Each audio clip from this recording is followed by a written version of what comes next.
The latest fast-spreading COVID-19 subvariant is surging in Ontario and at a rapid pace. Just 3 weeks ago, the proportion of XBB.1.5, also known as Kraken, made up 2% of coronavirus cases across the province. Flash forward, it's projected to increase to more than 22% by about now, according to fresh data from Public Health Ontario.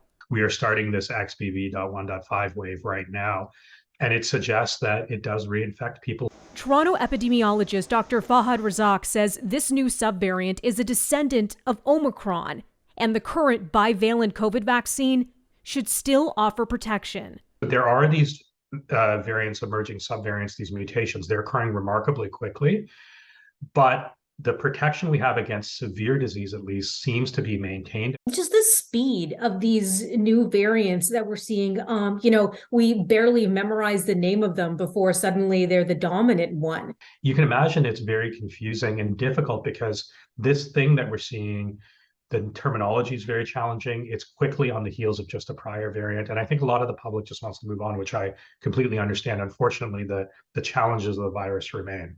According to the World Health Organization, XBB.1.5 has now been detected in nearly 40 countries.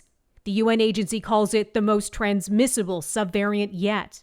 In the US, it's now estimated to account for 43% of COVID cases, up from about 30% from a week earlier. What we can say is that it does have a growth advantage above all of the other subvariants so far. We don't have any data on severity yet or on the clinical picture, but we also do not have an indication that severity has changed with XBB.1.5. Nationwide, here at home, the Public Health Agency of Canada says it makes up about 2.5% of all cases.